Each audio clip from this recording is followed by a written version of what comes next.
10월 1일 새벽 예배를 시작하겠습니다. 사도신경으로 우리의 신앙을 고백하시겠습니다. 나는 전능하신 아버지 하나님 천지의 창조주를 믿습니다. 나는 그의 유일하신 아들 우리 주 예수 그리스도를 믿습니다. 그는 성령으로 잉태되어 동정녀 마리아에게서 나시고 본디오 빌라도에게 고난을 받아 십자가에 못 박혀 죽으시고 장사된 지 사흘 만에 죽은 자 가운데서 다시 살아나셨으며 하늘에 오르시어 전능하신 아버지 하나님 우편에 앉아 계시다가 거기로부터 살아있는 자와 죽은 자를 심판하러 오십니다. 나는 성령을 믿으며 거룩한 공교회와 성도의 교제와 죄를 용서받는 것과 몸의 부활과 영생을 믿습니다. 아멘. 다 함께 찬송가 421장 찬양하시겠습니다.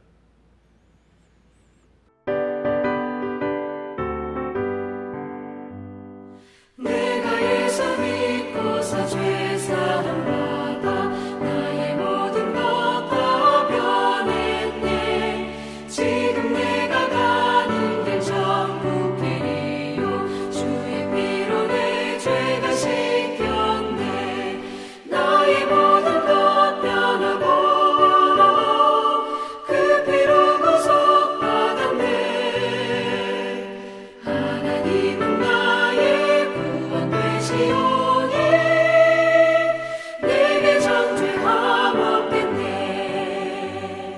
주님 맑은 빛 되사 어둠을 지니 나의 모든 것 다 변했네. 지금 내가 주 앞에 온전케 됨은 주의 공로를 의지함일세. 나의 모든 것 변하고 그 피로 구속받았네. 하나님은 나의 구원 되시오니 내게 정죄함 없겠네.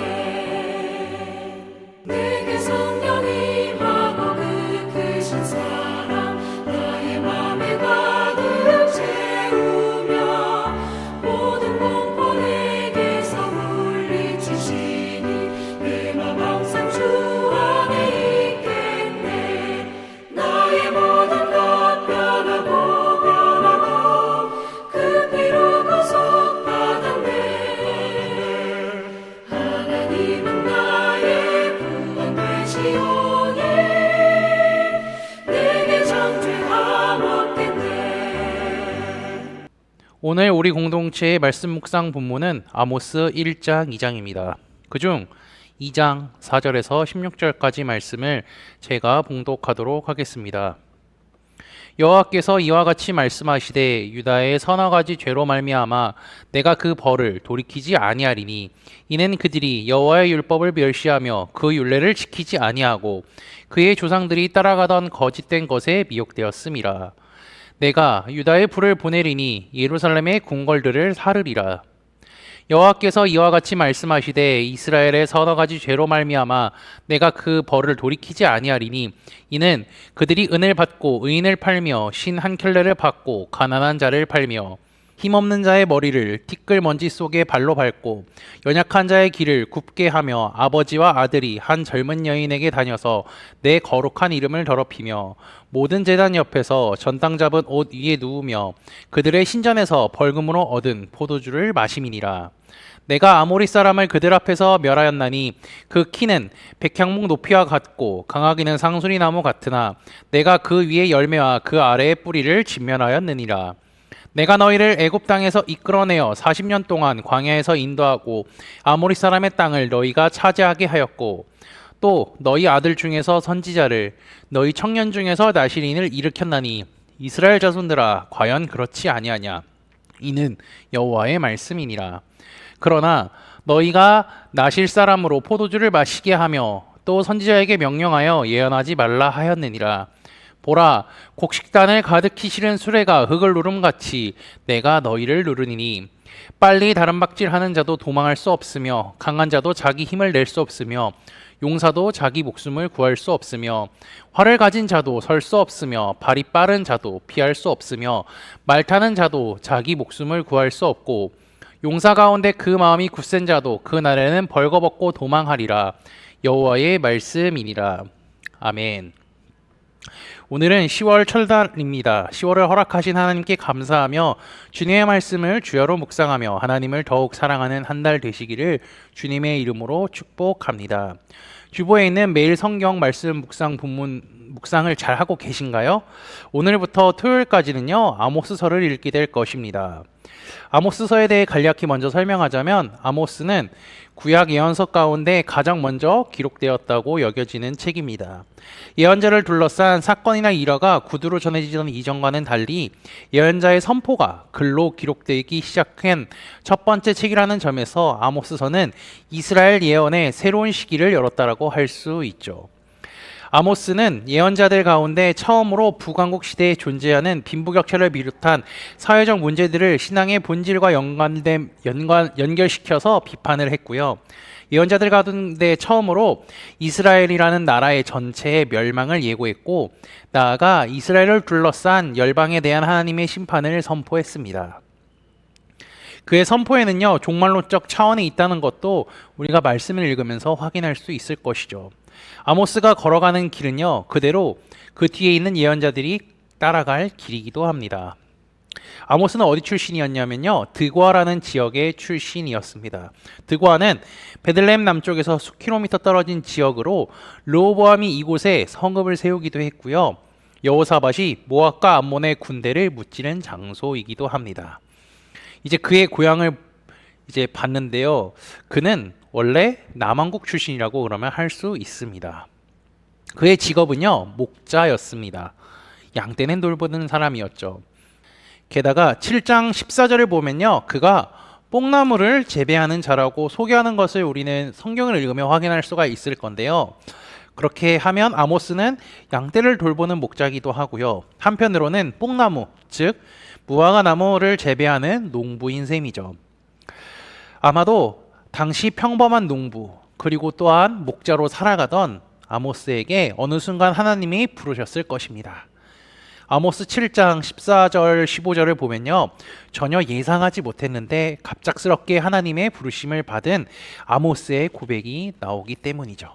어쨌든 아모스는요, 하나님의 말씀을 그대로 전한 예언자였습니다. 그런데 그것을 들은 북왕국 당시 여로보암 2세의 기득권층은요, 체제에 대한 반영으로 생각했습니다. 당시 여로보암 2세는 열왕기하 14장 24절에 기록된 대로 여로보암 1세의 죄를 떠나지 않았죠.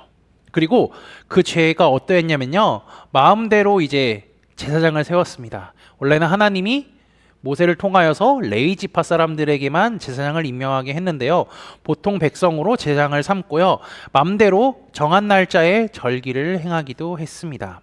하나님께서 주신 말씀에 그대로 순종하지 않고 자기 맘대로 행했음을 우리는 확인할 수가 있습니다. 이처럼 북왕국은요, 계속해서 죄악된 길을 걸어가고 있었습니다. 이러한 배경을 알고 아모스서를 읽으면 좀 더 많은 이해가 될 뿐만 아니라 하나님께서 왜 아모스를 보내서 이렇게까지 말씀을 하셨을 수밖에 없는지 깨닫게 되는 시간이 될 것입니다. 그럼 오늘 읽은 본문을 한번 확인해 볼까요? 아모스 2장 4절에서 16절은요, 유다와 이스라엘의 죄악에 대해서 다루고 있습니다. 남유다의 죄는 4절과 5절에 있고요, 그리고 북이스라엘의 죄는요, 6절에서 16절까지 이루어져 있습니다. 유다의 죄악은요, 비교적 짧게 기록하고 있죠. 그들은 어떤 죄악을 얘기했을까요? 한번 볼까요? 그들이 여호와의 율법을 멸시하며 그 율례를 지키지 아니하고 그의 조상들이 따라가던 거짓 것에 미혹되었음이라. 아모스는 이들이 여호와의 율법을 버린 것에 대한 고발을 하는데, 거의 동시대에 활동했던 이사야도요, 이사야 5장 24절 한번 찾아보시면 동일하게 이야기하고 있음을 우리는 확인할 수가 있습니다. 여호와의 율법, 하나님의 말씀을 버린 결과 하나님께서는요, 예루살렘의 궁궐들을 태우시겠다 말씀하셨죠. 이방 지역인 다메섹, 가사, 두로의 궁궐이 불타는 것은 당연한 것일 수 있습니다. 하지만 하나님께서 예루살렘을요, 이방 도성과 아무런 차이 없이 불태우겠다고 선포하신 것, 이거는요, 유다 백성들에게는 참으로 놀랍고 충격적일 것입니다. 하지만 이 선포를 들은 유다는 어떻게 해야 되죠? 자신들의 죄를 회개하고 하나님 앞에 돌아와 하나님의 말씀대로 살아가야 하는 것이 마땅할 거죠. 이처럼 유다에 대한 예언을 4절과 5절 되게 짧은 반면에 북이스라엘에 대한 내용은 좀 더 깁니다. 그리고 특이하게 죄악과 그 다음에 고발, 심판과 선포 사이에 뭐가 있냐면요. 하나님이 이스라엘에게 베푸신 특별한 은혜가 기록되어 있습니다.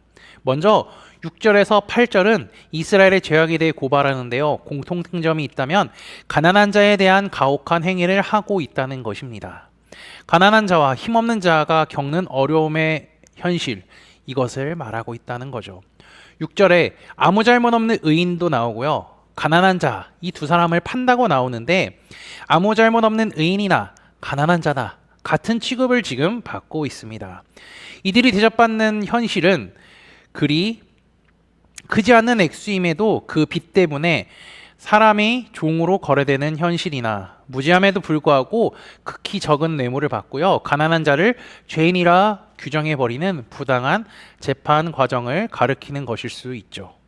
이런 것을 볼 때 아모스 당시의 이스라엘은요, 빚 때문에 자유인이 종이 되고 그 다음에 그로 인해 도망친 자들이 다시 잡혀서 원 주인에게 돌아가는 일이 일어나는 시기라고 우리는 할 수 있습니다. 게다가 돈과 권력을 지닌 자들은 약자들을 보호하고 지키는 것이 아니라 가난하고 힘없는 자들의 것을 뺏고 그들을 짓밟아 버리는 것이 당시 사회였습니다. 7절 역시 같은 내용으로요. 한 여인이 경제적인 문제로 한 아버지와 아들에게 짓밟히는 것을 볼 수 있습니다. 이러한 사회적 문제가 신앙과 분리되지 않고 연결되어 있는 것을 또 우리는 확인할 수 있는데요. 8절을 보시면 됩니다. 저당 잡은 옷을 돌려주지 않고 벌금으로 얻은 포도주를 먹습니다. 그런데 이 행동을 하는 장소를 한번 보십시오. 그곳이 어디냐면요. 제단 옆과 신전이라고 합니다. 이는 가난한 자의 형편을 돌보지 않은 채 자신의 이제 법적 권리만 행사하는 이들이 제단과 성전에 출입하면서 종교 예식을 행한다는 것이죠. 이들은 하나님의 말씀을 잊어버린 채 자신의 열심으로 종교 생활만 할 뿐입니다. 이것이 바로 북이스라엘의 상황입니다. 그리고 이제 9절과 10절 그걸 보면요. 하나님께서 이스라엘을 애굽 땅에서 이끌어내서 가나안 땅에 들어가신 것에 대해서 말하고 있습니다. 그리고 또 이스라엘이 이길 수 없는 아모리 족속도 이기게 하신 것이 기록되어 있죠. 하나님은 죄악이 가득한 이 아모리 땅을 다 정리하신 후에 이스라엘이 그곳을 점령할 수 있게 하셨습니다. 그리고 11절을 보면 이제 하나님은 이스라엘 가운데 예언자와 나시린을 세우셨다고 하죠. 이들은 하나님께 자신을 구별시킨 사람, 그리고 하나님의 뜻을 분명히 깨달아 전하는 사람이죠. 이 두 가지를 했던 사람이 대표적으로 우리가 잘 알고 있는 사무엘입니다. 어쨌든 이스라엘은 이 나시린과 예언자 이 둘을 괴롭힌다고 하죠. 나시린에게는 서약을 깨고 포도주를 마시게 하고요. 예언자들에게는 예언을 하지 말라고 합니다. 이들은 하나님께 구별된 삶에 대해서 조롱하고 비웃었을 뿐만 아니라 예언자들에게는 하나님의 말씀을 선포하는 것 자체를 막아버리고 있습니다. 즉 하나님의 말씀을 듣지 않겠다라는 거죠. 하나님께서는 출애굽을 시키시고 아모리 사람의 땅에 거하게 하셨을 뿐 아니라 예언자와 나시린을 세워주셨습니다. 이들은 하나님이 기뻐하시고 원하시는 것이 무엇인지 깨닫고 분별해서 알려주고 보여주는 이들이죠. 그런데 하나님의 기쁘신 뜻을 그리고 또한 하나님이 원하시는 말씀을 이 나시린과 예언자를 통해서 선포되고 보여줬음에도 불구하고요. 이스라엘은 그것을 따르지 않습니다. 이렇게 따르지 않는 자들에게는 자연스럽게 심판이 임하게 되죠.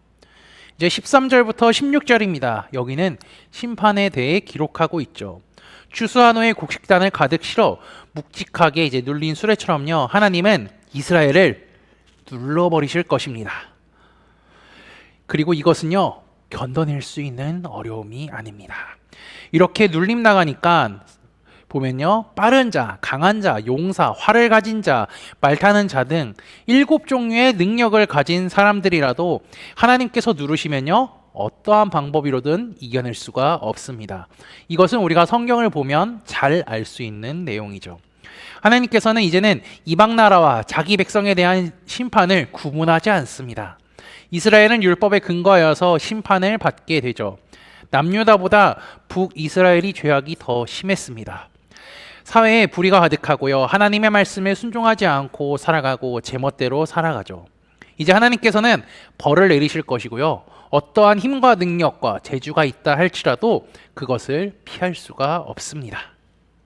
심판이 선포된 유다와 이스라엘 가운데 이것을 해결할 수 있는 방법은 무엇일까요?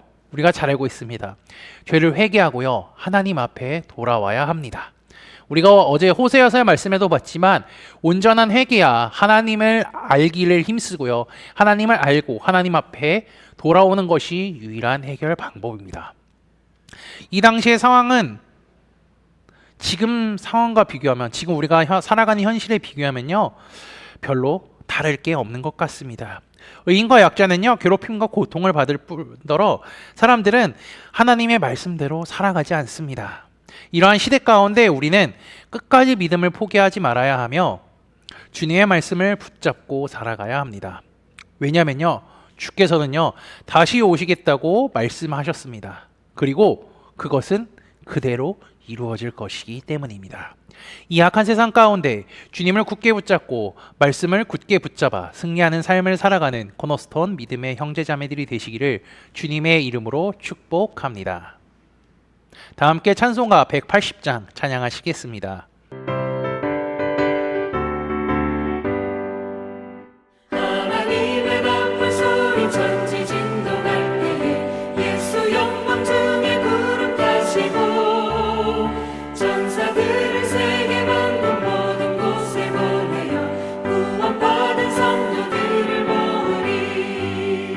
나팔 불 때 나의 일을 나팔 불 때 나의 일을 나팔 불 때 나의 일을 부를 때에 잔치 참여하겠네.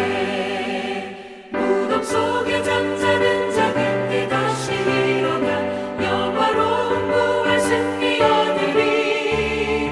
주가 택한 모든 성도 구름 타고 올라가 공중에서 주의 얼굴 배우리. 나팔 불 때 나의 일을 나팔 불 때 나의 일을 나팔 불 때 나의 일을 부를 때에 잔치 참여하겠네. 주님 다시 오실 날을 우리 알 수 없으니 항상 기도하고 깨어 있어서 기쁨으로 보좌 앞에 우리 나가서도록 그때까지 참고 기다리겠네. 나팔 불 때 나의 일을 나팔 불 때 나의 일을 나팔 불 때 나의 일을 부를 때에 잔치 참여하겠네.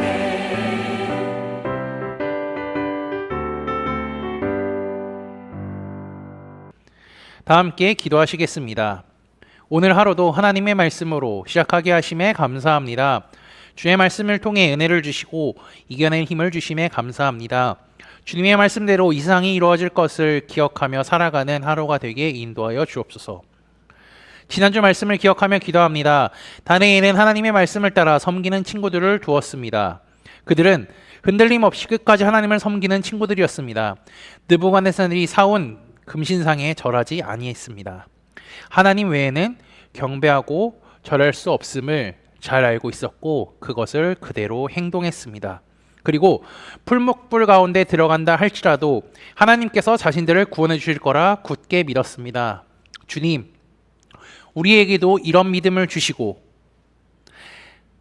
세상의 상황이 우리를 핍박하고 괴롭힌다 할지라도 주님을 포기하지 않고 꼭 붙잡고 살아가는 믿음의 동역자들을 또한 우리에게 허락해 주옵소서. 아모스는 이스라엘의 죄악을 선포했습니다.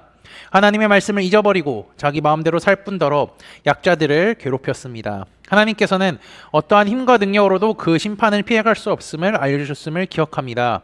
그러나 주님의 심판이 선포됐다 했을지라도 죄를 회개하고 하나님께로 돌아오면 용서해 주시고 회복해 주신다는 것을 우리는 말씀을 통해 알게 하셨으니 주님의 말씀을 굳게 붙잡아 살아가는 우리가 되게 인도하여 주옵소서. 예수 그리스도의 이름으로 기도합니다. 아멘. 이 시간 합심으로 기도할 제목들을 나눕니다. 먼저 깨어있는 신앙과 하나님 나라를 사모하고 주님의 다시 오심을 기다리며 살도록 기도하시고 지금 당하고 있는 어려움을 극복할 수 있는 믿음과 지혜를 위해 기도하시기 바랍니다. 지난주를 들었던 말씀을 기억하며 기도하시고 교회를 이끌어 가시는 살아가는 담임 목사님과 사역자들을 위해 기도해 주시기 바랍니다. 그리고 오늘 진행되는 요한계시록 성경 공부를 위해 10월에 있는 전교인 수련회를 위해 대입 수험생을 위해 소그룹 원들을 위해 환호의 회복들을 위해 각자 가지고 계신 기도의 제목들을 놓고 기도하시기를 바라며 오늘도 주 안에서 승리하십시오.